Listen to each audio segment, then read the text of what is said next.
느헤미야는 이제 우리가 계속해서 금요일에는 느헤미야 말씀을 보고 있고요. 느헤미야라는 인물을 통해서 하나님께서 하신 일이 무너진 예루살렘 성벽을 다시 재건하는 일을 이 느헤미야라는 인물을 통해서 이루어내고 계십니다. 그래서 그 예전에 있었던 그 사건을 통해서 오늘 우리에게 이 수천 년의 시간이 지났음에도 불구하고 주는 하나님의 메시지는 이 세상 속에서 하나님의 사람, 하나님을 믿는 사람들이 어떻게 살아내야 되는지, 그 믿음이라는 것이, 그 영성이라는 것이 오늘 여러분들이 찬양 가운데 고백하였던 그 좁은 길이라는 것이 세상 속에서는 어떻게 나타나는지. 여러분, 늘 이 교회라는 공간 안에서, 건물 안에서 하나님만 찬양하면 좋겠지만은 그렇게 살아갈 수는 없잖아요. 시간이 되면 수련회도 맞춰지는 것이고, 시간이 되면 교회 문 밖을 나서야 되는 것이고, 여러분들에게는 수많은 인생의 관문들이 있습니다. 예. 진학을 해야 되고, 취업을 해야 되고, 결혼을 해야 되고, 그런 인생의 많은 관문들, 중요한 관문들을 통과할 때에 과연 세상의 사람들과 하나님의 사람들은 무엇이 다른가, 달라야 하는가 라는 것에 대한 고민이 있어야 되는 것이죠. 그런 고민이 없이, 준비됨 없이 세상이라는 현실을 마주할 때에 수많은 믿는다 하는 젊은이들이, 믿었던 것처럼 보였던 젊은이들이 세상 앞에서 아무런 힘도 없이 무기력하게 무너져 내리는 것들을 수없이 보게 됩니다.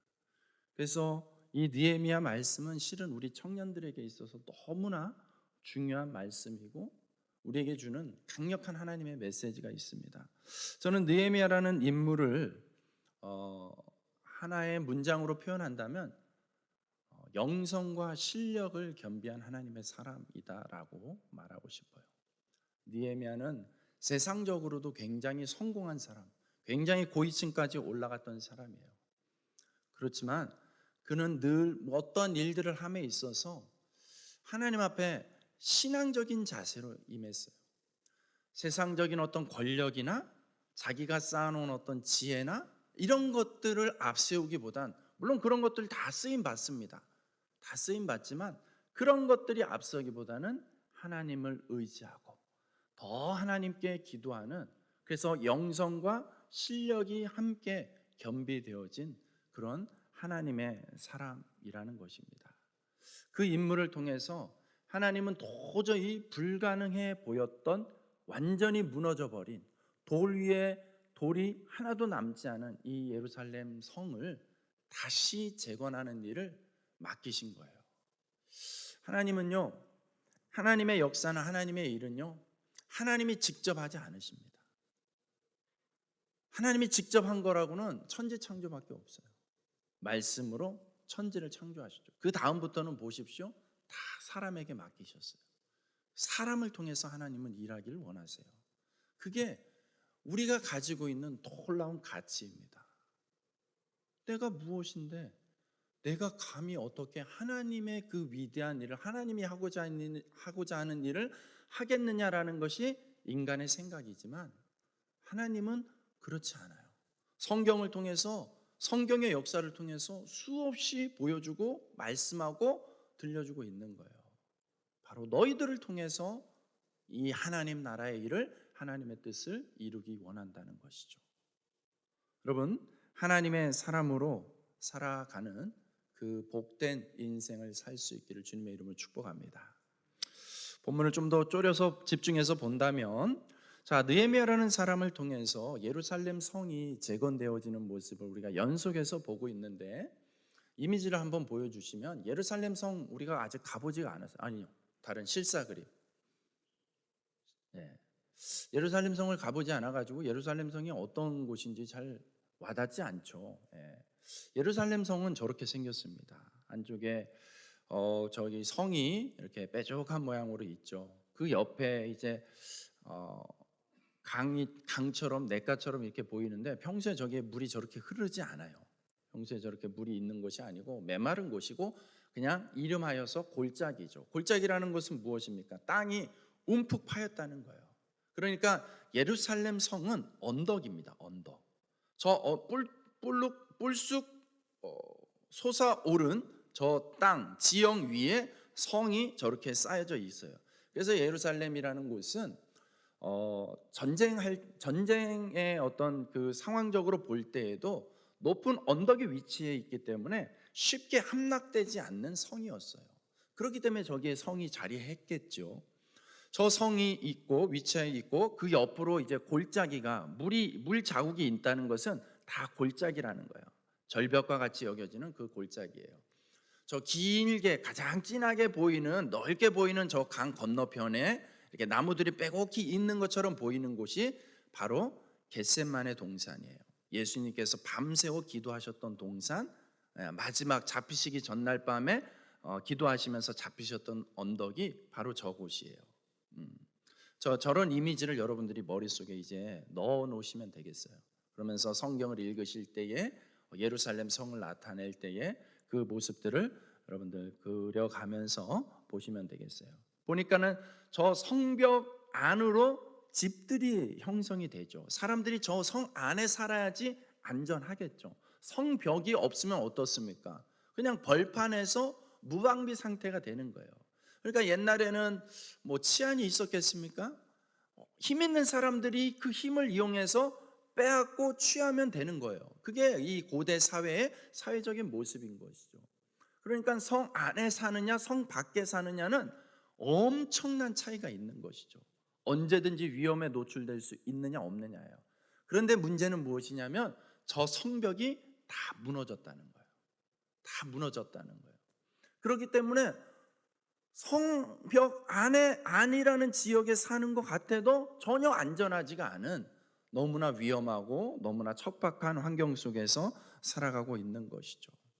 느헤미야는 이 예루살렘으로부터 대략 1000km 떨어진 페르시아라는 곳에서 지금 페르시아 제국의 왕의 술관원장으로 지내고 있었습니다. 그러다가 예루살렘 성의 소식을 듣는 것이죠.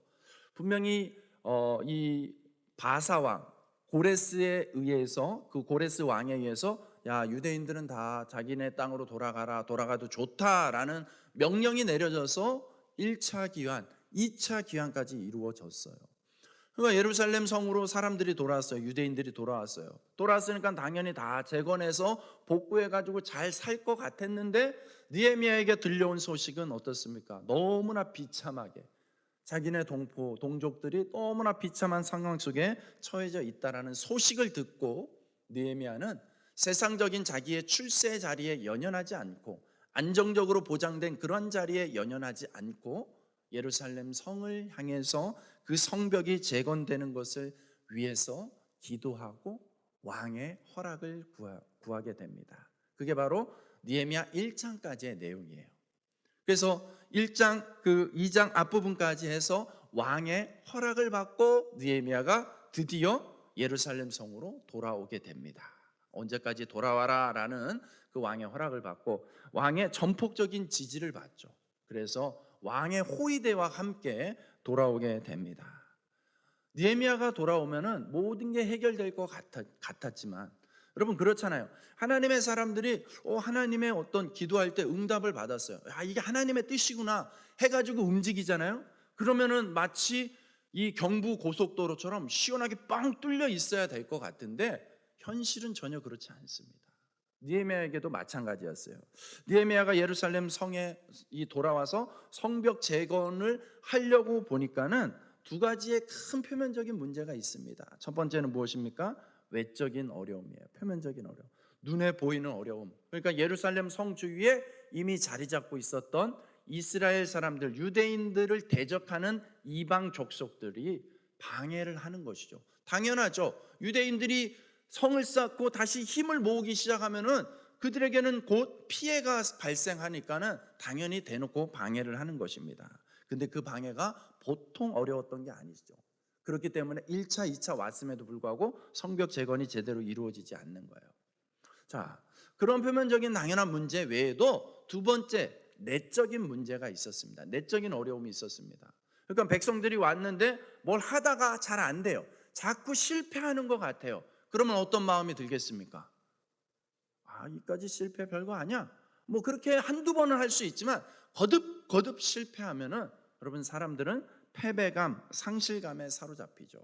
그렇게 되면은 스스로 무너지는 거예요. 스스로. 예. 우리 청년의 때에 여러분 큰 갈림길이 있습니다. 세상을 향해서 막 힘있게 나아가는데 처음 마주하는 세상, 너무나 냉혹한 현실을 바라보면서 뜻하는 대로 안 될 때가 있어요. 그래서 청년임에도 불구하고 그런 일들을 몇 번 경험하다 보면은 스스로 무너져 있는 청년들을 만날 때가 한두 번이 아닙니다. 아, 나는 안 돼. 내 인생은 안 돼. 나는 안 되는 인생인가 봐. 스스로 좌절하고 있는 인생이 참 어렵습니다. 오늘 느헤미야 앞에도 예루살렘 성벽 재건이라는 분명한 하나님의 사인이 있었고 그 분명한 사명을 위해서 왔지만 정작 눈앞에는 이렇게 큰 두 가지의 문제가 있었다는 거예요. 그러니 이 흐름을 깨트려야 됩니다. 흐름이 깨져야 됩니다. 흐름이 바뀌어져야 됩니다. 여러분 그렇기 때문에 수련회는 너무 중요한 거예요.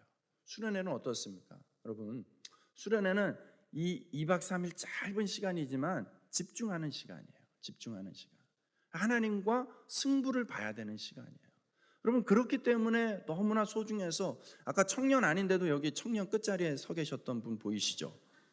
청년인 것처럼 휴가를 내서 오셨기 때문에 제가 봐드리는 거예요. 여러분 너무나 귀하기 때문에 그만큼 소중하기 때문에 여러분 그 황금 같은 휴가를 내서라도 이 시간에 승부를 걸고자 하는 그런 분도 있다는 거예요. 여러분은 어떻습니까? 여러분은 이 시간 어떤 각오와 어떤 대가를 지불하고 오셨나요? 바라기는 여러분들이 2박 3일에 어떻게 보면 너무 짧은 시간인데 짧지만 이 시간을 통해서 영적인 승부, 그래서 인생의 물줄기를 바꾸는 축복이 있기를 주님의 이름으로 축복합니다. 자, 여러분 첫 단추를 어떻게 깨트리느냐가 참 중요합니다. 여러분 야구 좋아하세요? 야구를 저만 좋아하는군요. 제가 예전에 스크린 야구장을 갔었어요. 요즘엔 정말 세상이 좋아졌습니다. 실제 야구장 안 가도 스크린 화면으로 이 야구 게임을 진행해 주는 게 있더라고요. 그거 갔는데 이제 이 공이 던져져요. 공이 던져지면 이렇게 치고 이렇게 게임이 이렇게 스크린상으로 진행이 되는 거예요. 여러분 야구 게임에서 중요한 게 뭘까요? 점수를 내는 거겠죠. 점수를 내는 건데 점수를 내려면 어떻게 해야 되냐면 무조건 타자가 살아나가야 돼요. 그래서 첫 번째 타자가 살아나갈수록 점수를 낼 확률이 높은 거예요. 그래서 출루율이 높은 선수들의 몸값이 높아지는 거죠. 여러분 그런 거예요. 여러분 이 예루살렘 성벽이 재건되기 위해서 오자마자 느헤미야에게 놓여져 있는 이 숙제를 첫 번째 단추를 어떻게 깨트리면서 나아가느냐, 이것이 중요한 어떤 기점이었습니다. 그런데 보십시오. 느헤미야가 와서 예루살렘 성에 와서 이 중요한 시기에 어떻게 하고 있는지 11절 말씀 한번 읽어볼까요? 11절 시작. 아멘. 내가 예루살렘에 이르러 머무른 지 사흘 만에, 그러니까는 도착해서 사흘이라는 시간이 흘렀습니다. 여러분 느헤미야가 어떻게 얼만큼 출세했는지 좀 전에 설명을 했어요. 왕의 당시 전체 이 중동 전역을 지배하고 있었던 엄청난 제국의 최고 통치자, 왕의 가장 신임할 수 있는 오른팔과 같은 역할까지 성공을 했습니다. 그런 느헤미야가 세상적으로 정말 부와 권세를 다 누린 그 느헤미야가 고향에 돌아오는 그 행렬이 어땠습니까? 1000km가 넘는 그 행렬, 왕이 아끼는 그 신하를 보내는 거니까 여러분 그 왕의 호위대, 친위대까지 보내가면서 이 예루살렘 성까지 오게 했습니다. 얼마나 그 모습이 화려하고 또 웅장했겠습니까? 그런 모습으로 왔어요. 이 정도 위치에서 왔으면 여러분 느헤미야 정도 되면은 많은 사람들이 관심을 갖겠죠. 와, 드디어 저렇게 성공한 사람이 왔구나. 느헤미야 스스로도 어떻겠습니까? 내가 금이 환영했구나 하면서 이렇게 출세한 사람이 없다라고 그렇게 조금 뻐기는 그런 마음을 가질 법도 합니다. 그런데 성경에 보면은 느헤미야는 3일이라는 시간을 그냥 보내고 있습니다. 여러분 3일 동안 그냥 침묵해 버리는 것 같습니다. 여러분, 그런데 이 앞으로 펼쳐지는 느헤미야의 모습을 통해서 우리가 보게 되지만 이 3일의 기다림의 시간이 너무나 중요한 시간이었습니다. 여러분, 이 3일 동안 느헤미야는 무엇을 했겠습니까? 겉으로 볼 때는 전혀 서두르지 않는 것처럼 보입니다. 여러분, 겉으로 볼 때는 어떤 당장의 어떤 역사가, 표면적인 일들이 일어나지 않을 수 있습니다. 여러분, 청년 때에 부푼 꿈을 안고 졸업을 하고 자격증을 얻고 취직을 하고 가면은 막상 대단한 일이 일어날 것 같지만, 여러분, 막상 가면은 심부름해야 되죠. 청소해야 되죠. 뒷정리해야 되죠. 내가 너무 초라하게 여겨질 때가 많습니다. 때로는 그 기회조차도 주어지지 않아서 인생의 무슨 기찻길이 끊긴 것처럼 그런 적막과 그런 답답함의 시간들을 마주할 때가 있습니다. 그런데 여러분, 기억하십시오.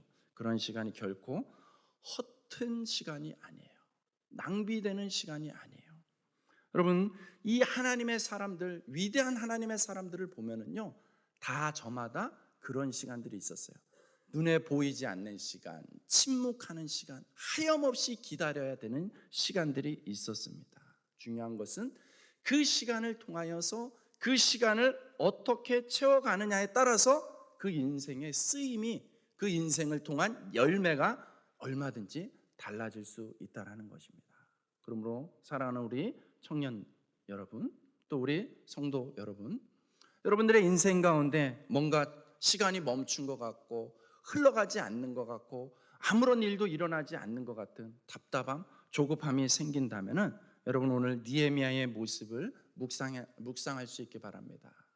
여러분, 주어진 그 시간이 낭비되지 않도록 여러분, 그 시간을 바르게 채워갈 수 있기를 바랍니다. 여러분, 하나님의 사람들은요, 그러한 시간들을 정말 지혜롭게 잘 씁니다. 묵상하면서 그 시간들을 채워갑니다. 여러분, 복잡하고 힘든 일을 앞두고 걱정이 많이 될수록 하나님의 사람들은 침묵의 시간을 갖습니다. 여러분, 성경적으로 침묵의 시간을 우리가 묵상하는 시간, 영어로 하면 quiet time이라고 합니다. 여러분, 침묵하는 시간이라고 이야기하죠. 그냥 정말 아무 소리 내지 않고 있는 시간이 아니라 하나님 앞에서 잠잠한, 하나님 앞에서 침묵하는 시간이라는 뜻입니다. 그러므로 하나님 앞에서 내 소리는 줄이고 하나님의 소리가 채워지도록, 하나님의 소리가 들려지도록 하는 것이 바로 이 quiet time입니다. 여러분, 기도라는 것도 마찬가지예요. 기도라는 것이 일방적으로 내 소리만 자꾸 내는 것이 아니라, 여러분, 내 형편을 아래일 땐 아래여야 되겠지만은 여러분, 이 기도 시간에 반드시 있어야 되는 요소가 하나님의 말씀을 들으려고 하는 시간이 필요한 거예요. 그러므로 여러분, 함께 부르짖고 기도할 때는 마음껏 소리 지르고 기도하셔도 되지만 끝에 마무리는 항상 잠잠히 침묵하면서 하나님의 음성을, 하나님의 말씀을 들으려고 애쓸 수 있기를, 집중할 수 있기를 축복합니다. 그렇게 하나님의 말씀을 듣는 시간이에요. 시편 62편 1절 말씀, 나의 영혼이 잠잠히 하나님만 바라며 나의 구원이 그에게서 나오는도다. 여러분, 이거 영어 성경으로 좀 번역한 거를 다시 해석을 하면 내 영혼이 하나님 안에서만 안식을 찾는다는 뜻입니다. 하나님 안에 거하는 것, 그것이 바로 진정한 묵상의 시간인 것이죠. 그렇게 나 자신의 영혼이 하나님 앞에서 깊은 안식, 깊은 만남을 누려야지 구원의 역사가, 하나님의 역사가 그 안에서 벌어질 수 있는 것이죠. 그래서 저는 개인적으로 새벽 기도를 중요하게 여깁니다. 목사라서 어쩔 수 없이 해야 되는 것도 있지만 여러분, 그러나 그거를 받아들이고 즐기는 거죠. 즐기려고 하는 것이죠.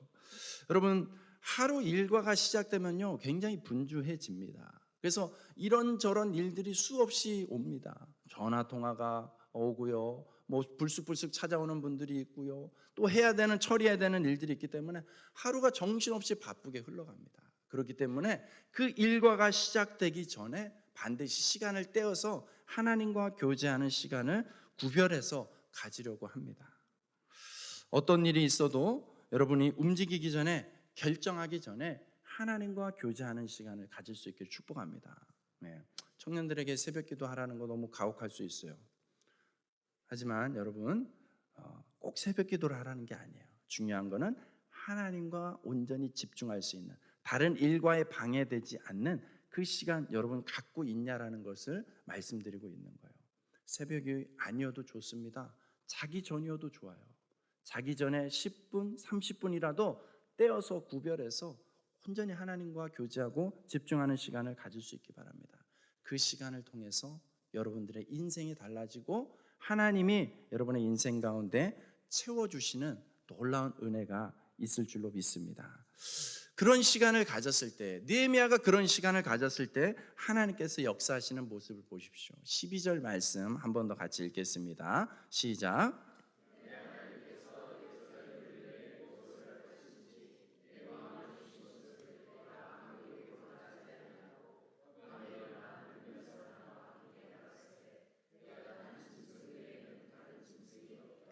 아멘.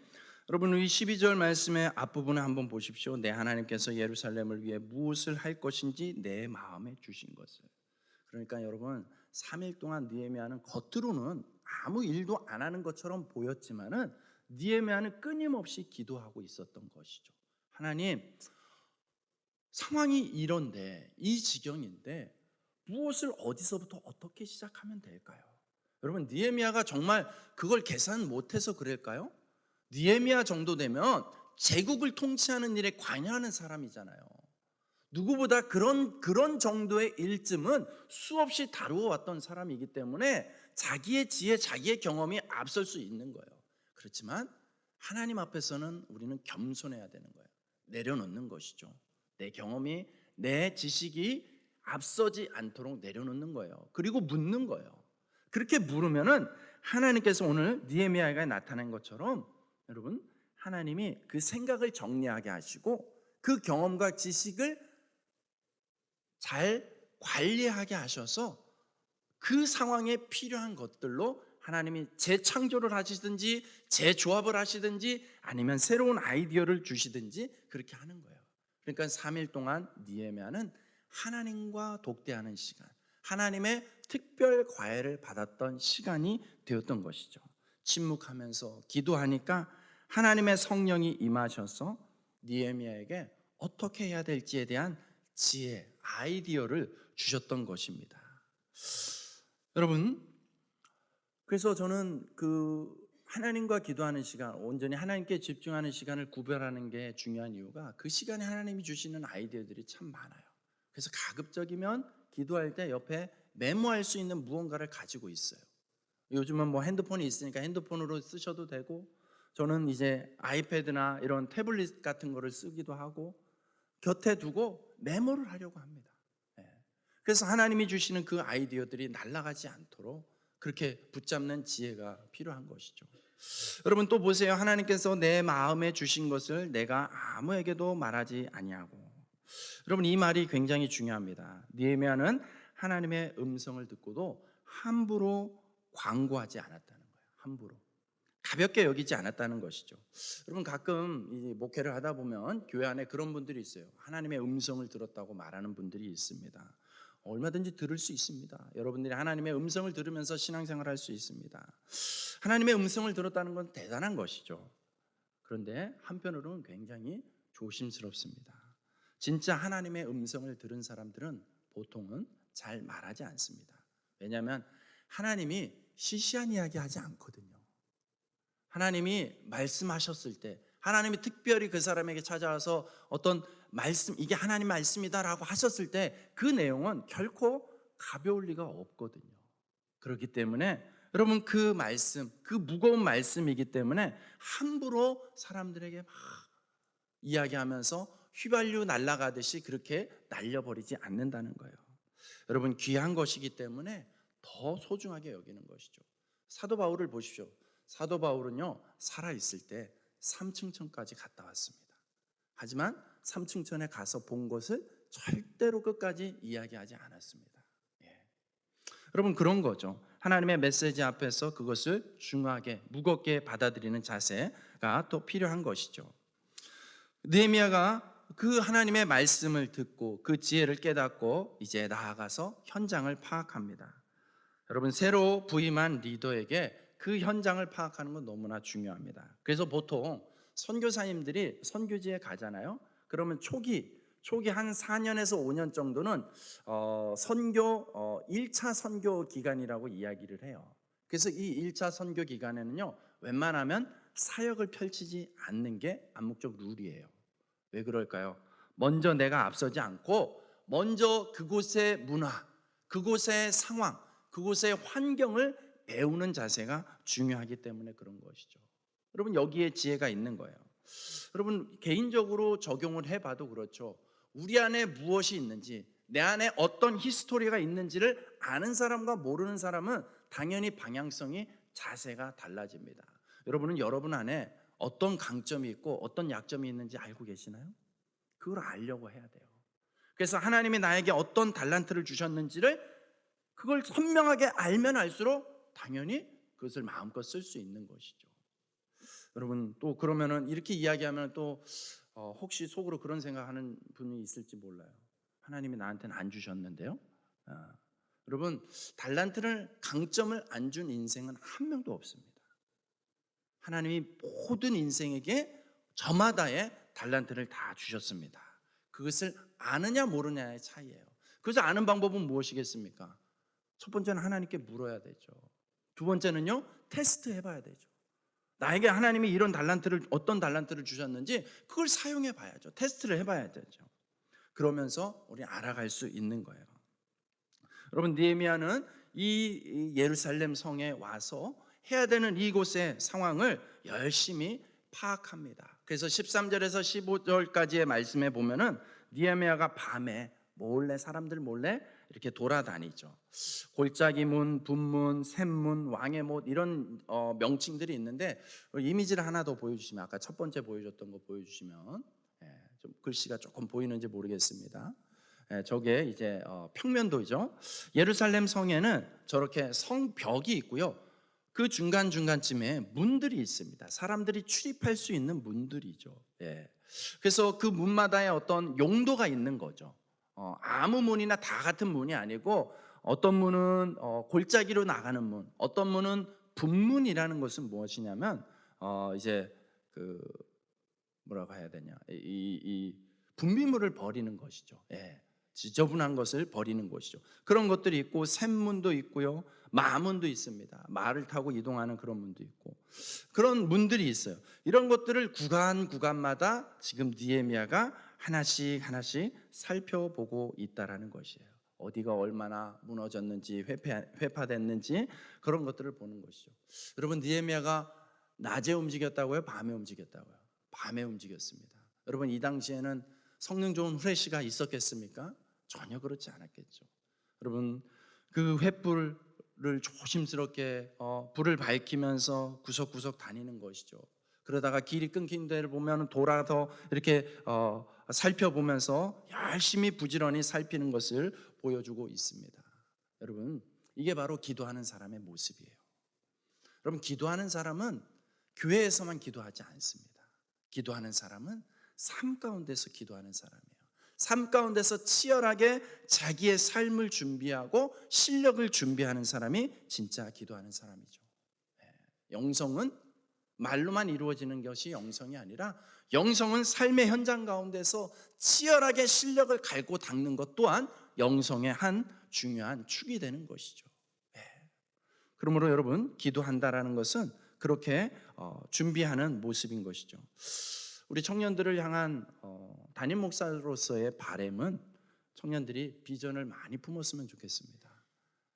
꼭 큰 게 좋은 건 아니지만은, 여러분들이 조금 더 선명한 비전을 품고, 여러분, 여기서 크다라고 얘기하는 것은 막 무조건 사이즈가 큰 걸 얘기하는 것이 아니라, 우리는 살아가면서 나도 모르게 어떤 틀을 갖기 마련입니다. 나에게 익숙한 거, 내가 경험한 거, 내가 듣고 본 거라는 그 틀을 가지고 있기 마련이에요. 근데 대부분이 그 틀 밖을 잘 생각하기가 어렵습니다.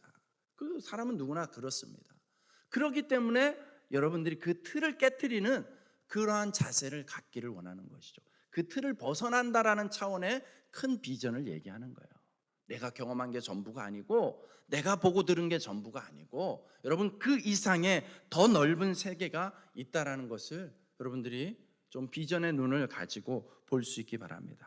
그리고 그 큰 비전을 품고 그 비전만큼이나 열심히 치열하게 여러분들의 실력을 갈고 닦으셨으면 좋겠습니다. 그래서 정말 하나님 나라를 위하여서 귀하게 쓰임받는 신실한 우리 요셉 청년들이 되기를 주님의 이름으로 축복합니다. 제가 우리 청년들에게 공식적이진 않았지만은 단기 선교를 가자라는 한번 그런 제안들을 몇몇 친구들에게 전한 적이 있습니다. 여러분 그걸 붙잡고 한번 기도해 볼 수 있기 바랍니다. 그런 비전이 들어왔을 때 우린 그런 거 해본 적 없는데요. 우리한테는 너무 먼데요. 우리는 지금 취업의 문제도 너무 할 것도 많은데 학점 관리도 해야 되는데요. 그런 나름대로의 합리적인 이유가 있겠지만 여러분 이런 비전들을 한번 도전받았을 때 한번 붙잡고 기도해 보는 거예요. 그런 것들을 사모함으로 준비하면은 여러분 인생 가운데 여러분들이 생각지 못했던 새로운 길들이 펼쳐지고 보여지게 되는 것이죠. 여러분 오늘부터 수련회잖아요. 우리 요셉 청년들은 이 수련회를 얼마나 사모하면서 기대하면서 준비하셨는지 모르겠습니다. 우리는 해마다 수련회라는 것을 하기 때문에 누구나 좀 올해도 수련회구나, 겨울 방학 시즌이니까 수련회구나 이렇게 받아들일 수도 있어요. 그렇지만 여러분 오늘 느헤미야의 모습을 본다면 조금은 그러한 자세들은 좀 달라져야 될 필요가 있는 것이죠. 얼마나 준비하느냐에 따라서, 얼마나 그 시간을 준비하느냐에 따라서 여러분 달라진다라는 것이 성경이 주는 메시지예요. 여러분 열왕기하 4장에 보면은 유명한 선지자 엘리사라는 선지자가 나옵니다. 엘리사 선지자가 했던 일은 무엇이냐면 엘리야라는 큰 선지자 뒤에 후임자예요. 후임자로서 많은 그 선지 생도들을 길러내는 오늘날로 치면 신학교 학장 같은 사람이었어요. 그런데 그의 제자 중에 한 선지 후보생이 어쩌어쩌 하다가 죽게 됩니다. 근데 결혼을 했어요. 그래서 처자식이 있어요. 남아있는 그 처자식이 남편이 죽으니까는 이제 먹고 살 길이 막막한 거예요. 그래서 이 엘리사를 찾아오게 됩니다. 그래서 집엔 형편이 지금 이 지경입니다. 먹고 살 길이 막막합니다. 좀 도와주세요. 이렇게 하니까는 그러면 엘리사가 그 과부를 향해서 기도하고 이렇게 이야기합니다. 기름병을 가지고 오고 집에 그릇들을 최대한 사람들에게 빌려서 채워라. 가져와라. 그렇게 합니다. 그리고 기도하고 기름병을 붓기 시작하는데 그 기름병이 커봤자 얼마나 크겠어요? 호리병만한 그 기름병이요. 그릇마다 이렇게 기름을 붓는데 벌써 떨어져야 되는데 떨어지지 않는 거예요. 계속해서 기름이 나오는 거예요. 하나님의 기적이죠. 하나님의 기적이죠. 하나님의 기적은 마르지 않는 거예요. 계속해서 채워져요. 근데 기름이 딱 멈추게 되는 시간이 있습니다. 언제일까요? 준비된 그릇이 다 됐을 때. 성경에도 그렇게 얘기합니다. 그릇이 다 되었으니 기름이 멈추었더라. 여러분 하나님의 은혜는 무한대예요. 끝이 없어요. 생각해 보세요. 여러분 우주가 끝이 있습니까? 우주가 끝이 없다라는 것은 하나님의 이런 속성을 자연 안에 담아 놓고 있다라는 거예요. 끝이 없어요. 이 거대한 우주를 만드신 하나님이 가지고 있는 그 축복의 그릇 끝이 없습니다. 무한정으로 줄 수 있어요. 얼마든지 줄 수 있어요. 근데 그것이 끊기는 그 순간이 있습니다. 언제요? 그 축복을 받을 그릇이 없을 때 끊기는 거예요. 왜 내 인생에 축복이 하나님의 축복이 도달하지 않는 걸까? 부어지지 않는 걸까라는 궁금증이 있다면 여러분 한번 돌이켜 보세요. 내가 하나님의 축복을 받을 수 있는 그릇이 준비되어 있는가? 내가 얼만큼 준비하고 얼만큼 사모하고 있는가? 하나님도 더 주고 싶지만 그릇이 없으면 줄 수가 없습니다. 그래서 시편에 이렇게 이야기합니다. 내 입을 크게 열라 내가 채우리라. 하나님은 기왕 주는 거 통 크게 주고 싶으세요. 마음껏 주고 싶으세요. 그런데 그 축복을 받을 준비가 받을 자세가 안 돼 있으면 줄 수가 없다라는 거예요. 그러므로 여러분 미처 이런저런 이유로 이 수련회를 충분히 사모함으로 준비하지 못했다면 오늘 이 시간이 그 준비하는 시간이에요. 오늘 이 시간이 사모하는 시간이에요. 그래서 하나님께 기도하고 하나님께 간절히 구할 수 있기를 축복합니다.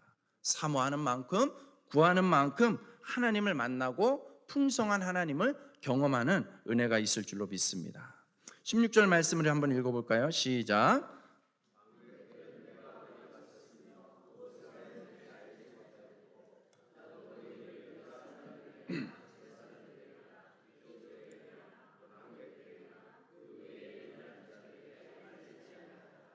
아멘. 여러분, 세상의 리더들은, 세상의 지도자들은요, 뭐 좀 하면은 막 기자들 불러 모으고 막 자기가 뭐 했다라고 이렇게 자랑하잖아요. 연일 뉴스에 보면은 맨날 그런 얘기잖아요. 그런데 여러분, 하나님의 사람들은 일하는 방식이 다릅니다. 준비하는 과정이 때로는 드러나지 않을 수도 있습니다. 조용한 혁명이 일어나는 것이죠. 하나님의 사람들이 하는 일의 방식은 조용한 혁명입니다. 침묵해야 될 때 침묵할 줄 아는 것이죠. 굳이 사람들에게 그 과정을 알리지 않아도 되는 것이죠. 그러나 항상 침묵하는 게 좋은 건 아니에요. 여러분, 우리가 성경 말씀을 좀 오해하고 있는 부분이 있는데, 오른손이 하는 일을 왼손이 모르게 하라라는 말씀에 대해서요, 여러분, 그걸 잘 적응하셔야 돼요. 스스로에 대해서 겸손함으로 이야기하는 거예요. 여러분, 세상에 대해서는 알려야 될 필요가 있을 때 알리는 것이 여러분 중요한 거예요. 왜요? 그 알림을 통해서, 전함을 통해서 하나님의 나라가, 하나님의 사랑이, 하나님의 역사하심이 드러나는 것이기 때문이죠. 여러분, 느헤미야도 보십시오. 조용히 해야 될 때는 조용히 하지만 또 말해야 될 때는 말을 합니다. 그게 17절 18절 말씀이에요. 17절 18절 말씀입니다. 후에 그들에게 이르기를 우리가 당한 공경은 너희도 보고 있는 바라. 예루살렘이 황폐하고 성문이 불탔으니 자, 예루살렘 성을 건축하여 다시 수치를 당하지 말자 하고, 또 그들에게 하나님의 선한 손이 나를 도우신 일과 왕이 내게 이른 말씀을 전하였더니 그들의 말이 일어나 건축하자 하고 모두 힘을 내어 이 선한 일을 하려 하매. 필요 없는 사람들에게는 굳이 얘기하고 드러내지 않아도 됩니다. 하지만 필요한 사람들에게는 오늘 느헤미야가 불같은 연설을 하고 있는 것을 보게 됩니다. 여러분, 우리가 이 구분을 잘해야 돼요. 드러내야 될 때와 드러내지 않고 조용한 혁명을 이룰 때. 여러분, 준비하는 것은 오히려 보여지지 않아도 됩니다.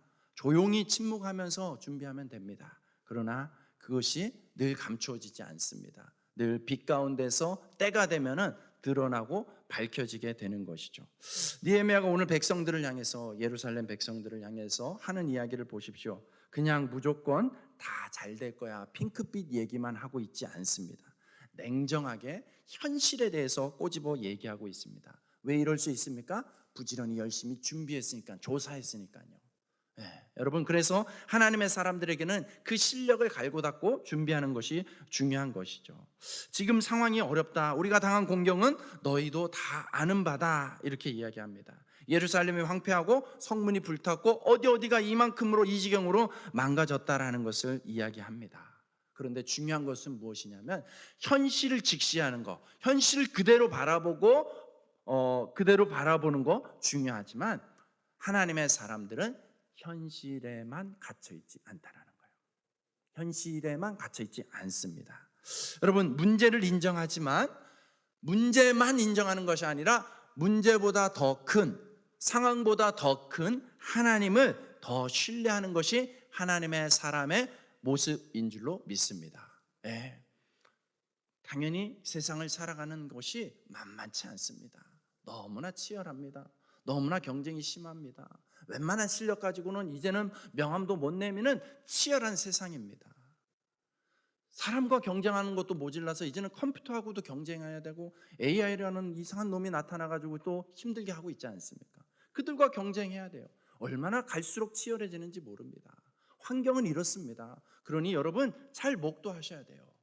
우리가 살아가야 되는 세상이 만만치 않구나. 먹고 사는 게 만만한 게 아니구나. 그런데 여러분, 하나님의 사람은 상황이 그렇다고 해서 그 안에 갇혀 있지 않다라는 거예요. 그 상황을 향해서 도전할 줄 알고, 그 상황을 돌파할 줄 알고, 그 상황을 뛰어넘을 줄 안다라는 거예요. 사랑하는 청년들이요, 돌파할 수 있기를 축복합니다. 여러분들의 환경이 눈앞에 보이는 장애물들이 수없이 많겠죠. 너무 거대해 보이겠죠. 그러나 그 상황보다, 그 장애물보다 더 크신 하나님이 있다라는 것을 바라볼 수 있길 바랍니다. 그분을 의지하면 뛰어넘을 수 있습니다. 돌파할 수 있습니다. 무엇이 그렇게 목사님은 확신을 가지고 얘기합니까? 여러분의 어른 세대들이 다 그 과정을 겪었습니다. 여러분의 어른 세대들은 뭐 살기 편해서, 쉬워서, 만만해서 여기까지 온 게 결코 아니에요. 저마다의 시대마다 다 어렵습니다. 우리 남자들 군대 얘기하는 거 좋아하잖아요. 군대 얘기하다 보면은요, 다 자기 부대가 제일 힘들었어요. 저는 공군 나왔거든요. 공군하면 육해공군 중에서 아마 제일 편한 군대가 공군일 거예요. 근데요, 공군 나오신 분들 보십시오. 편했다고 말하는 사람 잘 없습니다. 다 죽을 만큼 힘들었어요. 그런 거예요. 저마다 자기 상황이 제일 커 보이고 제일 힘들어 보이고 제일 빡세게 보이는 거예요. 하지만 여러분, 다 그 과정을 겪으면서 그 가운데서도 돌파해 나갔기 때문에 이렇게 살아 있잖아요. 이렇게 지금 그 자리를 뛰어넘어서 신앙의 자리를, 믿음의 자리를 사수하고 있잖아요. 하신 분들이 있으니까, 그렇게 하신 분들이 있으니까 여러분들도 할 수 있다라고 말할 수 있는 것이죠. 오늘 느헤미야가 백성들을 깨우는 메시지가 무엇입니까? 나에게 어떤 일이 있었는지 이 느헤미야가 간증을 하고 있는 거예요. 내가 유대인 아니냐? 네가 이스라엘 사람인데 내가 저 페르시아 제국에서 왕의 채찍꾼으로 일하고 있다. 그게 어떻게 가능하겠냐? 페르시아에는 인물이 없어서 그랬겠냐? 하나님이 기가 막힌 타이밍을 주셨고 만남의 축복을 주셨고 지혜를 주셨고, 그래서 내가 어찌 그 자리까지 올라간 거야. 그런데 그런 내가 어떻게 여기까지 왕의 축복을 받으면서 후원을 받으면서 여기까지 왔겠느냐? 인생마다 하나님이 어떻게 도우셨는지에 대해서 나눌 수 있는 것이죠. 여러분, 이게 바로 지금 간증을 하고 있는 거예요. 여러분의 인생을 놓고 간증을 말할 수 있는 그 모습이 있기를 축복합니다. 여러분 인생에는 어떤 하나님이 존재하십니까? 어떤 하나님을 경험한 적이 있습니까? 여러분, 우리가 하나님을 믿는다면 그 내용이 막 드라마틱한 걸 요구하는 게 아니에요. 그냥 별거 아닌 것처럼 보이는 일상일 수도 있습니다. 하지만 그 가운데서 내가 믿음의 눈을 가지고 보면은 보이는 거예요. 이게 세상 사람들 눈에는 우연이고 그냥 어쩌다 일어난 일 같이 얘기할 수 있지만, 적어도 믿는 사람들은 그게 우연이 아니다라고 말할 수 있어야 되는 것이죠. 그 안에서 하나님의 도우시는 손길이 있었다고 말할 수 있어야 되는 것이죠. 그걸 구분해서 볼 수 있어야 되고, 그걸 하나님 앞에 고백할 수 있고 사람들에게 얘기할 수 있어야 되는 것이죠. 여러분이 지금 이 자리에 앉아 있는 것이 당연하다고 생각하지 마십시오. 내가 장로님 아들이기 때문에, 내가 집사님, 권사님 아들이기 때문에, 자녀이기 때문에 여기 있는 거 당연한 거 아닙니다. 목사님도 조금 10대 때 방황의 시기를 잠깐 보냈거든요. 교회를 잠깐 이제 떠나려고 몸부림쳤던 적이 있어요. 그래서 밖에서 이제 놀 때가 있었어요. 근데 노는 친구들하고 이렇게 만나서 어쩌어쩌 하다가 또 자기 고백들을 하게 됐어요. 친해지니까. 그래서 얘기하는데 제가 거기서 충격 먹고 돌아왔어요. 저랑 같이 좀 이렇게 놀던, 소위 말해서 놀던 그 친구들하고 과거를, 그 가정 환경을 얘기하는데 보니까 얘는 장로 아들이고 얘는 목사 아들인 거예요. 전혀 이런 환경에 어울리지 않아요. 나만 있을 줄 알았는데 저 같은 사람들이 또 있는 거예요. 목사 자녀도, 장로 자녀도 꼭 신실하게 신앙생활하는 건 아니구나. 그게 보장된 건 아니구나. 그게 결코 당연한 게 아니구나. 그러니 하나님을 믿을 수 있다는 것, 지금 이렇게 하나님께 예배할 수 있다는 것은 결코 우연이 아닌 것이죠. 이런 것을 깨닫고 발견하고 소중하게 여기는 것, 그것이 간증이에요. 그것이 간증이에요. 여러분 인생에 그런 간증을 나눌 수 있기를 주님의 이름으로 축복합니다. 여러분, 간증에는 힘이 있어요. 왜냐하면 그 사람, 그 인생을 통해서 보여지는 하나님의 손길이 있거든요. 오늘 느헤미야가 이야기하잖아요. 18절에 보면 또 그들에게 하나님의 선한 손이 나를 도우신 일과 왕이 내게 이런 말씀을 전했다라고요. 이 말에 강력한 힘이 있는 것이죠. 그 말을 하면서 다 일어나 건축하자 말했더니, 여러분, 이 이스라엘 백성들이 일어나는 거예요. 패배주의에 사로잡혀서 주저앉았던 인생들이 다시 깨어나고 일어나는 거예요. 여러분, 하나님의 사람을 통해서 하나님이 하시고자 하는 일이 바로 이 모습이에요. 하나님의 사람들에게 하나님이 주시고자 하는 것은 열정입니다. 열정. 그냥 열정이 아닙니다. 거룩한 열정입니다. 거룩한 열정은, 열정이라는 것은 여러분 그 단어 한자 그대로 하면 뜨거운 마음이죠. 뜨거운 마음. 불 같은 마음이에요. 여러분, 불은 타오르기 시작하면 옮겨 붙게 되어 있습니다. 그게 불이 가지고 있는 속성이에요. 여러분 안에 뜨거운 마음이, 불타는 마음이 있잖아요. 절대로 혼자만 간직할 수가 없습니다. 그것은 반드시 확산되게 되어 있습니다. 그게 열정이에요. 그런데 그 열정이 그냥 뜨거운 게 아니라 거룩을 향한 열정이 되는 것이죠. 그래서 반드시 주변으로 옮겨 붙게 되어 있습니다. 여러분을 통해서, 여러분 지금 가슴에 있는 빨간색이 제 눈에는 불처럼 보입니다. 네. 그 불이 하나씩 하나씩 이렇게 옮겨지면서 잠들어 있는 사람들, 주저앉아 있는 사람들, 포기하고 낙심하고 있는 사람들 다시 깨울 수 있고 일으킬 수 있는 것이죠.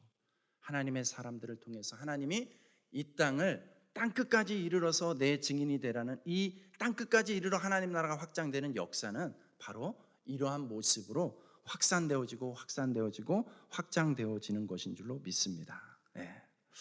여러분, 이렇게 말하고 이제 사람들이 깨어나고 일어나서 이제 일하려고 합니다. 그랬을 때에 또 마지막 끝부분에 가서 보여지는 모습, 19절에 보십시오. 19절 한번 같이 읽겠습니다. 시작.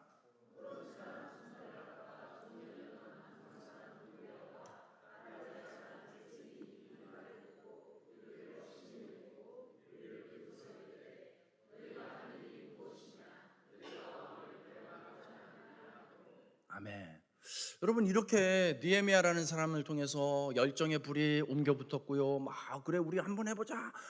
막 이러면은 뭔가 환경도 열려야 되는데, 여러분 눈앞에 펼쳐지는 현실은 어떻습니까?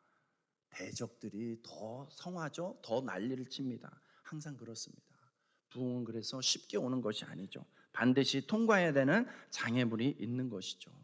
여러분, 우리는 그렇게 생각합니다. 기도하고 뭔가 응답받으면 당장에 뭔가 환경적으로 손에 잡히듯이 상황적으로 일어나야 될 거라고 생각하지만 성경은 그렇게 전하고 있지 않습니다. 이스라엘 백성들이 하나님의 10가지 재앙, 홍해바다가 갈라지는 놀라운 기적들을 체험하면서 출애굽을 멋있게 하지 않습니까? 근데 눈앞에 펼쳐진 것은 당장의 가나안 땅이 아니라는 거예요. 오히려 광야였습니다. 그 광야의 시간을 통해서 하나님은 이스라엘 백성들이 진짜 하나님의 백성으로 깊어지고 성장하기를 원하시는 것이죠. 그러므로 광야의 시간은, 이 대적의 존재는 여러분 우리를 더 거룩하게 하고 우리를 더 단단하게 만들어주는 하나님의 놀라운 섭리인 것이죠. 그러므로 여러분, 회방꾼, 장애물이 있는 것을 이상히 여기기보다는 당연히 여기고, 그러나 그런 것들을 우리가 얼마든지 극복할 수 있다, 이겨낼 수 있다라는 그 확신을 가지고 여러분 살아갈 수 있기를, 그리하여서 승리할 수 있기를 주님의 이름으로 축복합니다. 여러분, 하나님은 모두에게 사명을 주셨습니다. 세상에는 사명을 붙잡고 이루는 인생과 사명을 잃어버린 인생으로 나눌 수 있습니다. 살아야 할 이유가 없는 인생은 아무도 없습니다. 살아야 할 이유가 없는 게 아니라 이유를 모르는 인생이 있는 것이죠. 여러분, 20절 말씀을 마지막으로 제가 한번 읽겠습니다. 내가 그들에게 대답하여 이르되 하늘의 하나님이 우리를 형통하게 하시리니 그의 종들인 우리가 일어나 건축하려니와 오직 너희에게는 예루살렘에서 아무 기업도 없고 권리도 없고 기억되는 바도 없다 하였느니라. 아멘.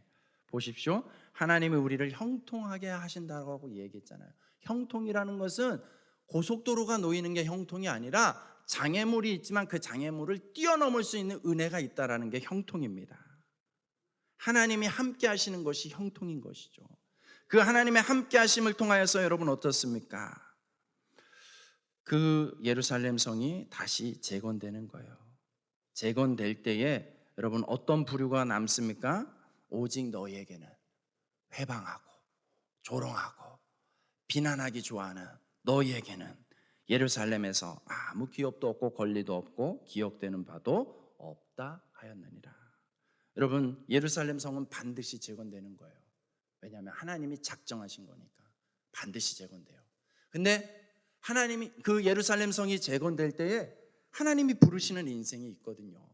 그래서 그 재건하는 일에 함께 하는 사람들, 함께 하는 사람을 통해서는 예루살렘 성 안에 살 수 있는 권리를 주는 것이죠. 그 영광을 누리게 하는 것이죠. 하지만 그 일에 함께 참여하지 않고 비난하고 조롱하고 야, 그렇게 한다고 뭐가 달라지냐? 왜 그렇게 신앙생활을 별나게 하냐? 라는 식으로 냉소하는 그런 인생에게는 여러분 권리도 없고 기억되는 바도 없고 기업도 없다라고 말하고 있습니다. 사랑하는 우리 청년들이요, 또 우리 구미사랑교회 성도님들이요, 여러분은 어떤 인생의 모습이 되기를 원하십니까? 예루살렘 성은 반드시 재건될 것입니다. 그 성의 재건을 위해서 오늘 하나님은 하나님의 사람들을 찾고 부르고 계십니다. 그 부르심 앞에, 그 사명 앞에서 우리가 어떠한 모습으로 살아가느냐에 따라서 여러분 그 성 안에서 즐길 수 있는 권리가 그렇지 않은 기억에서조차도 지워지는 인생의 모습으로 나누어진다라는 것을 생각할 때 우리는 두렵고 떨림으로 살아갈 수밖에 없습니다. 그렇지만 여러분 하나님이 우리를 향한 이 말씀을 주신 것은 예루살렘 성의 재건을 위해서 나와 함께하지 않을래? 라는 이 하나님의 부르심이 있는 줄로 믿습니다. 그 일을 향해서 우리가 믿음의 걸음걸음을 나아갈 수 있는, 달려갈 수 있는 저와 여러분 되시기 주님의 이름으로 축복합니다.